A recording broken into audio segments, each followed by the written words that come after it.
सरकारमध्ये असताना त्यांची भूमिका आता बदलली आहे की विरोधकांना प्रशिक्षण देण्याची गरज आहे. मला वाटतं प्रशिक्षण तर दोघांनाही देण्याची गरज आहे.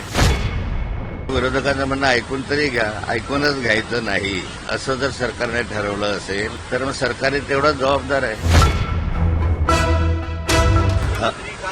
शेवटच्या आठवड्यावर बोलताना मुख्यमंत्री म्हणतायत विरोधकांना प्रशिक्षणाची गरज आहे.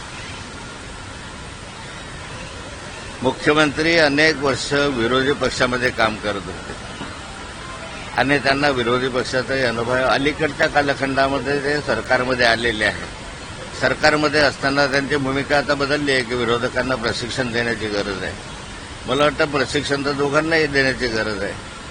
विरोधकही काही अतिरेकीपणा करत असतील किंवा सरकारही त्या ठिकाणी संवेदनशील नसेल तर या ठिकाणी सरकारलाही याचे प्रशिक्षण देण्याची गरज आहे की विरोधकांचं म्हणणं मान्य करा किंवा विरोधकांचं म्हणणं ऐकून तरी घ्या, ऐकूनच घ्यायचं नाही असं जर सरकारने ठरवलं असेल तर मग सरकारही तेवढा जबाबदार आहे.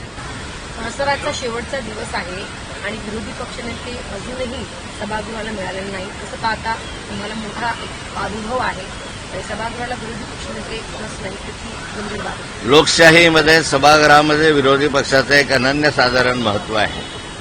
या ठिकाणी संख्याबळ लक्षात न घेता विरोधी पक्षाची नियुक्ती किंवा त्याला मान्यता सरकारच्या माध्यमातून देण्याची गरज आहे. आज शेवटचा दिवस आहे. आपण अपेक्षा करूया की आज तरी सरकारच्या माध्यमातून याच्यावर चर्चा होऊन या राज्याला नवा विरोधी पक्षनेता मिळेल. महाविकास आघाडीच्या माध्यमातून अनेक भ्रष्टाचाराचे प्रकरणं अलीकडे निदर्शनास आली. कधी आरोग्य खात्यामधलं आहे, कधी परिवहन खात्यामधलं आहे, कधी सार्वजनिक बांधकाम खात्यामधलं आहे, असे अनेक विषय आता उघडकीस यायला लागले. विरोधी पक्ष नेता जर या ठिकाणी नियुक्त केला तर असे भ्रष्टाचाराचे आणि अव्यवस्थेचे प्रश्न अनेक ऐरणीवर येऊ शकतात आणि ही भीती सरकारला वारंवार वाटते. सरकार जर स्वच्छ असेल तर मग त्या ठिकाणी विरोधी पक्षानं काहीही काढलं तरी त्याचं उत्तर देण्यास समर्थ असलं पाहिजे.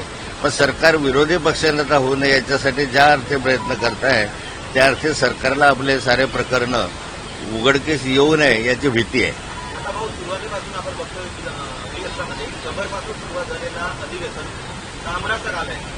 एकंदरीतच कायदा सुव्यवस्थेला बघतोय की एकंदरीतच त्याचे खूप कष्टशील निर्माण झालेले पाहायला मिळतात. तुम्ही कसं बघताय? माजी विरोधी पक्षनेते पण राहिले. अधिवेशनाचा आज अंतिम दिवस आहे आणि अधिवेशन सर्वसाधारणपणे जनतेच्या समस्या सोडवण्यासाठी राज्यामधल्या ज्या घटना आहेत त्या घटनांची नोंद घेण्यासाठी असतं.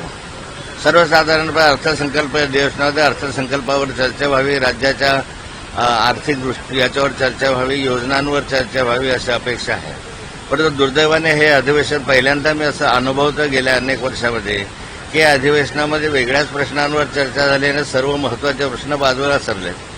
या ठिकाणी कधी मसाजोगचं प्रकरण आलं असेल, कधी औरंगजेबाचं प्रकरण आलं असेल, कधी कामराचं प्रकरण आलं असेल आणि एवढा सभागृहाचा वेळ वाया गेला. आणि शेतकऱ्यांची कर्जमाफी असेल, शेतकऱ्यांच्या आत्महत्येचे प्रश्न असतील, मजुरांचे प्रश्न आहेत, कामगारांचे प्रश्न आहेत, अनेक कर्मचाऱ्यांचे प्रश्न आहे. हे प्रश्न सोडवणं यासाठी जे व्यासपीठ आहे त्या व्यासपीठाचा आपल्याला उपयोग करून घेता आला आणि असं दुर्दैवानं म्हणावं लागतं. मंत्री गोरे प्रकरणामध्ये सूर्या सुळे आणि रोहित पवारांचा सरकारस्थानामध्ये सहभाग आहे असं मुख्यमंत्री काल बोलले होते. असा आहे, माननीय मुख्यमंत्री गोरेंना वाचवण्याचा प्रयत्न करत आहे आणि त्यामुळे तपासाची दिशा जी आहे ती दृष्टीकडे वळवण्याचा त्यांचा प्रयत्न आहे. जर त्याच्यामध्ये दोषी असेल तर कारवाई करावी.